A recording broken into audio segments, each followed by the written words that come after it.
All right, so today we're diving into Argentine politics. Okay. Specifically, Cristina Fernández de Kirchner's open letter to her fellow Peronists. Right.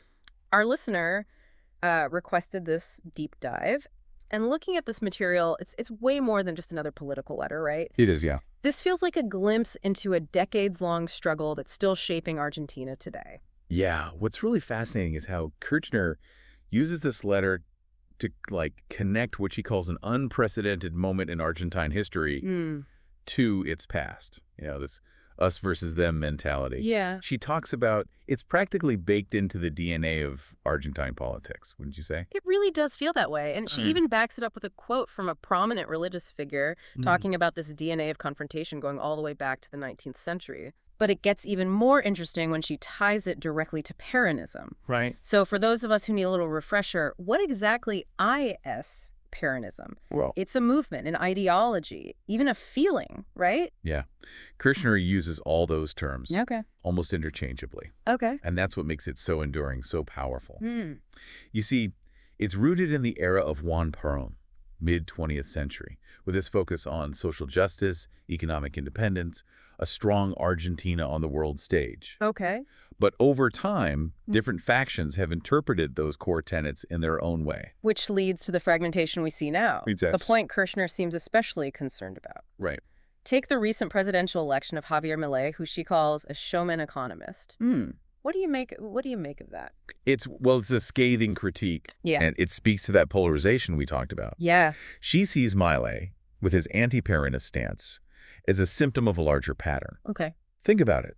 Both Macri in 2015, now Milei in 2023, won through Argentina's ballotage system, Right. that runoff election. Right. Two presidents with distinctly anti-Peronist platforms Yeah. getting that second-round consolidation. Right. What does that tell you about the electorate? It's like Argentina is split down the middle. Yeah. But the anti-Peronist sentiment manages to edge out a win when it counts. Right. It begs the question, is this truly representative of the nation's political leanings, or is there something else going on? It's a question that leads us directly to another key point, the economy. Oh. Kirchner draws a stark comparison to the U.S. and China. She argues those economic powerhouses had a unified vision from early on in the U.S. for almost 250 years, China for the past 75. And Argentina, with its history of economic turmoil, has never quite found that unified vision. Right. Right. Always grappling with that age-old debate of campo or industria, agriculture or industry, even as technology reshapes the global landscape. She's saying it's the 21st century Argentina. Time for bigger, bolder conversations about the future. And this is where her critique of Milei and his ferocious economic policies comes in. Okay. She argues his approach will only worsen things, especially with this third crisis of debt she keeps referring to. What do you think she means by that, this third crisis? Well, we know Argentina has a history of debt struggles. Right. But to call it a third crisis suggests a pattern, maybe even a deeper systemic issue. Yeah. Exactly. It's not just about the debt itself, but what it represents. Okay. This back and forth between Peronist and anti-Peronist approaches, each bringing its own economic playbook. Right. And rarely achieving lasting stability. Yeah. It's like Argentina is trapped on this roller coaster of boom and bust. And Kirchner seems to be hinting at a way out when she talks about a new statehood for a new state. Right. That sounds pretty radical, doesn't it? It does. What's the takeaway there? Well, it's a bold statement, for sure. Yeah. She's arguing that Argentina can't just keep putting Band-Aids on these deep-rooted problems. Okay. It needs a fundamental rethink of the role of government in the economy, Right. how it serves its people.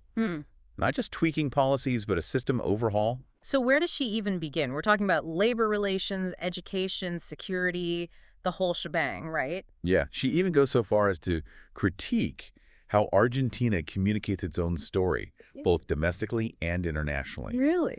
She believes Argentina needs to control its own narrative, project a clear vision for the future. Interesting. It's about shaping perception, Yes, building confidence both at home and on the world stage. exactly. But reforming the entire system, changing the narrative, that's a massive undertaking. It is. Where does she see this going?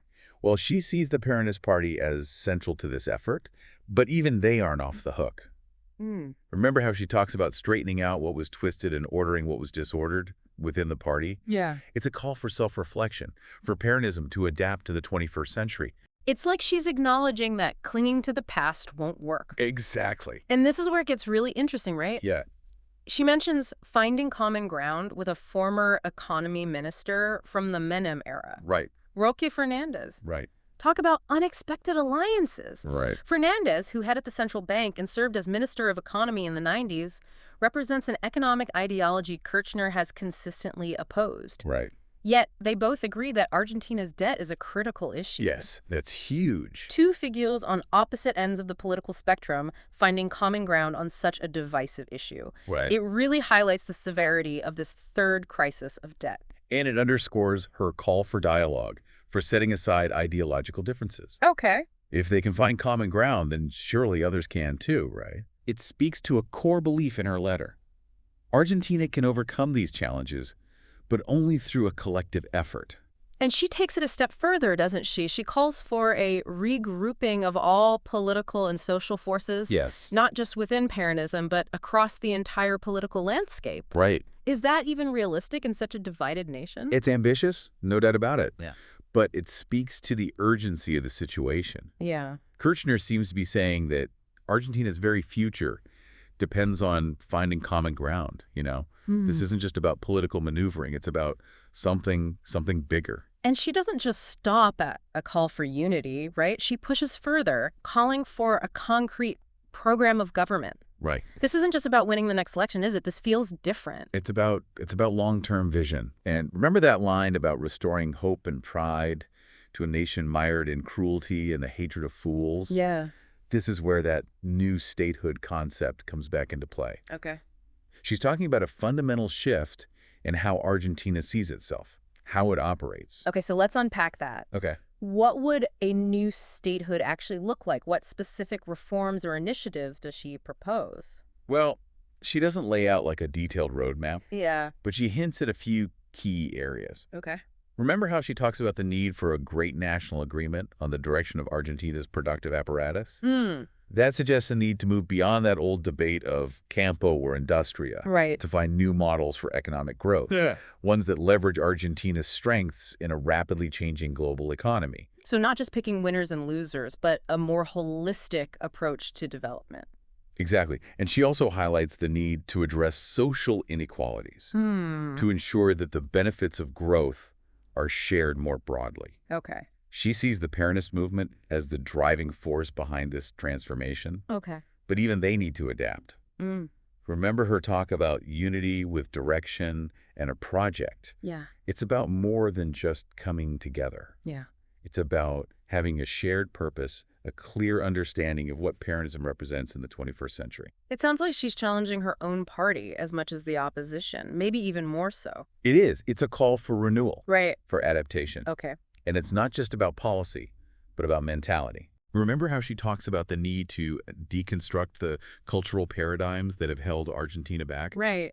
That's a tall order. It is, but it speaks to that deeper point you made earlier about the power of narrative. Right. If Argentina wants to break free from this cycle of crisis and division, it needs to change the story it tells about itself, Yeah. both to its own people and to the world.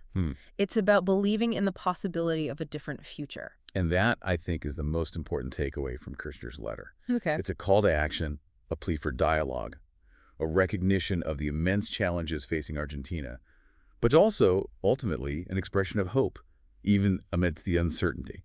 So to our listener, as you delve deeper into this complex landscape, remember Kirchner's words: unity, dialogue, a shared vision for a new statehood. It's a lot to unpack, but her letter offers a valuable starting point, a framework for understanding not only Argentina's present, but also the potential for a very different future.